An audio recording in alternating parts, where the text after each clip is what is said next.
Olá, pessoal. Gostaria de compartilhar com você hoje sobre as provas de Abraão. Várias vezes eu ouvi dizer que no judaísmo se fala muito sobre as 10 provas de Abraão, então eu resolvi dar uma olhada na Bíblia sobre isso. É interessante que Tiago fala assim: meus irmãos, tende por motivo de toda alegria, passardes por várias provações, sabendo que a provação da vossa fé, uma vez confirmada, produz perseverança. Ora, a perseverança deve ter ação completa, para que sejais perfeitos e íntegros, em nada deficientes. Veja bem, uma prova revela a intenção divina de nos promover, de nos alinhar com o nosso destino. Existe um sucesso humano e um sucesso divino. Liderar é servir, é se colocar como menor, preferindo em honra aos outros. A lógica divina é sempre inversa em relação à humana. Os pensamentos e os caminhos de Deus são mais elevados, seus caminhos são paradoxais, aparentemente contraditórios.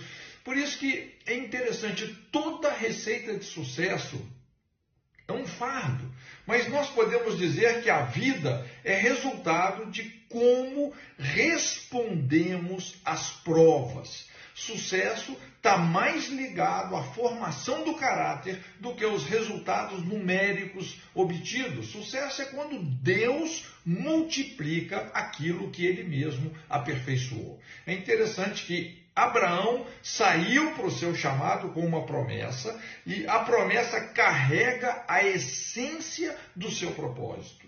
Toda promessa carrega não apenas condições, mas provas. As provas que nós precisamos para aperfeiçoar aquilo que nos concerne. Toda prova que Abraão não passou deixou consequências extremamente sérias, positivas ou negativas.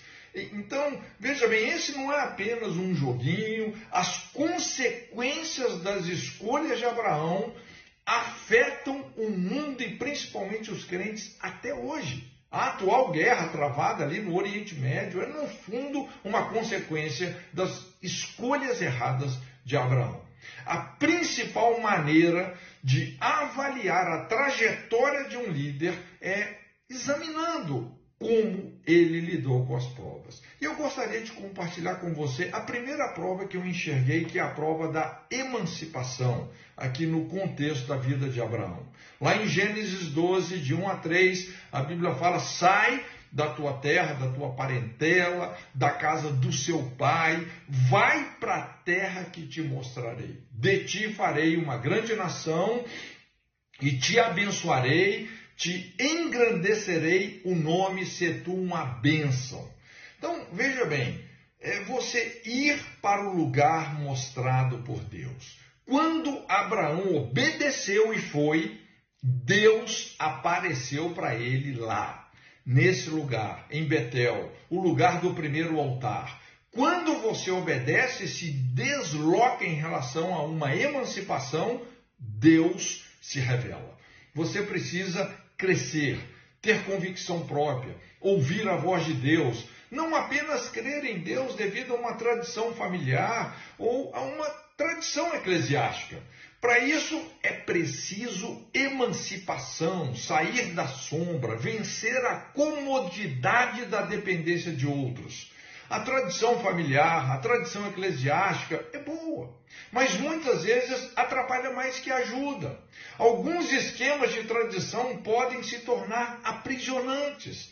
Só depois que o pai de Abraão, Terá, morreu, é que Abraão ouve o chamado de Deus. Só depois da morte de Uzias é que Isaías viu a Deus e recebeu o seu chamado.